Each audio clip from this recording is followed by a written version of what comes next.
नमस्कार। आज हम एक बहुत ही खास टीवी शो पर बात करने वाले हैं जिसने टेलीविजन को ही बदल दिया, ब्रेकिंग बैड। हाँ, बिल्कुल। और हमारे पास ब्रेकिंग बैड मास्टरपीस टीवी का विश्लेषण के कुछ अहम हिस्से हैं। तो आज कोशिश रहेगी ये समझने की कि ये शो आज भी इतना बड़ा क्यों माना जाता है। सही। मतलब ये विश्लेषण भी यही कहता है कि ये सिर्फ ड्रग्स की कहानी तो है नहीं। नहीं, बिल्कुल नहीं, ये उससे कहीं ज्यादा गहरी बात है। शक्ति, अहम, नैतिकता, वो जो ग्रे एरिया होता है ना, हाँ। और शायद हम सबके अंदर जो एक अंधेरा कोना होता है, उसकी पड़ताल है ये। कहानी तो शायद बहुत लोगों को पता होगी। वॉल्टर वाइट, एक केमिस्ट्री टीचर, बहुत टैलेंटेड, पर जिंदगी में कुछ खास नहीं कर पाया। हाँ, अंडर अचीवर कह सकते हैं।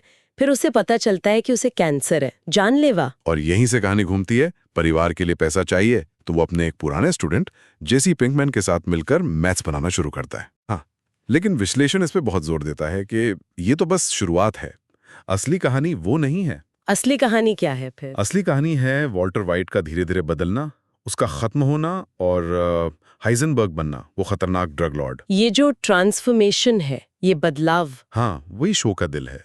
विश्लेषण कहता है कि ये सिर्फ हालात की वजह से नहीं हुआ, उसके अंदर सालों से जो फ्रस्ट्रेशन थी, जो ईगो था, वो सब बाहर आया। पहले सीजन से ही इसके बीज दिखते हैं। ये बात बहुत दिलचस्प है कि कोई बुरा कैसे बनता है। क्या सिर्फ मजबूरी होती है या कुछ और? विश्लेषण इसी सवाल को उठाता है, क्या ये निराशा है, अहंकार, या फिर पावर का नशा? शो दिखाता है कि कैसे छोटे छोटे लगने वाले गलत फैसले या नैतिक समझौते आपको कहाँ ले जा सकते हैं। महत्वाकांक्षा की कीमत क्या होती है। विश्लेषण उन मोड़ों को हाईलाइट करता है जहां वॉल्टर रुक सकता था पर रुका नहीं। और वॉल्टर वाइट का किरदार कमाल का है। वो मिस्टर चिप्स से स्कारफेस बनने वाला सफर, विश्लेषण इसे कैसे देखता है? क्या वो सिर्फ एक शिकार था हालात का? नहीं, विश्लेषण साफ कहता है हालात ने उसे उकसाया जरूर, पर पतन उसके अंदर था। उसका वो ईगो, पहचान बनाने की जिद। मिस्टर चिप्स से स्कारफेस वाली बात बिल्कुल सही बैठती है। ये टीवी के सबसे बेहतरीन कैरेक्टर स्टडीज में से एक है। पर कहानी सिर्फ वॉल्टर की भी नहीं है। हाँ बिल्कुल, जैसी पिंकमैन, उसका सफर भी उतना ही अहम है। बिल्कुल। विश्लेषण जेसी को शो की टूटी हुई नैतिक रीढ़ की तरह देखता है। वो गलतियां करता है, जुर्म में शामिल है, पर उसके अंदर एक अपराध बोध है, एक कश्मकश है। वो उसे ज्यादा मानवीय बनाता है शायद। हाँ, और दर्शक उससे जुड़ पाते हैं।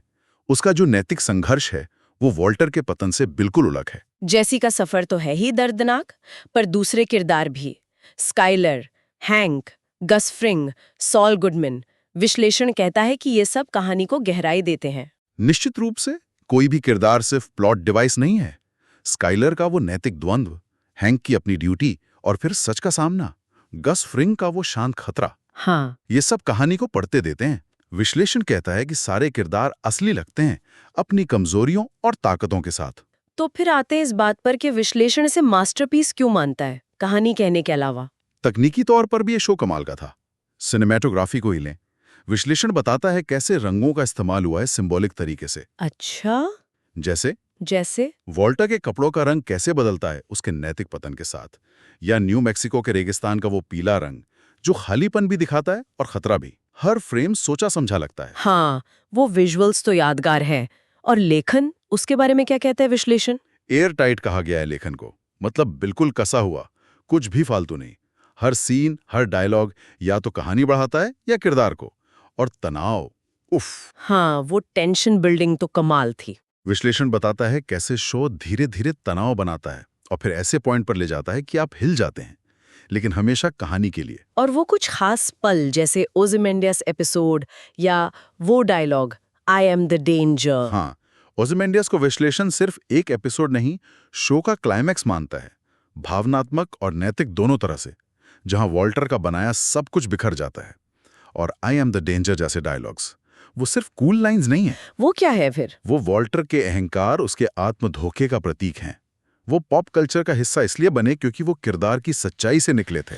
तो कुल मिला के विश्लेषण का निचोड़ यही है कि ब्रेकिंग बैड सिर्फ एंटरटेनमेंट नहीं है, ये टेलीविजन पर कहानी कहने का एक नया स्टैंडर्ड है। हाँ बिल्कुल, और इसकी खासियत ये है, जैसा विश्लेषण भी कहता है, कि आप इसे जितनी बार देखें कुछ नया समझ आता है, किरदारों के बारे में, कहानी की परतों के बारे में। ये एक ऐसी कहानी है जो जहन में रह जाती है। तो संक्षेप में ब्रेकिंग बैड एक जबरदस्त शो तो है ही, साथ ही ये शक्तिशाली कहानी कहने की कला का एक पार्ट की है। जटिल किरदारों के जरिए गहरे मानवीय सवाल उठाता है ये शो।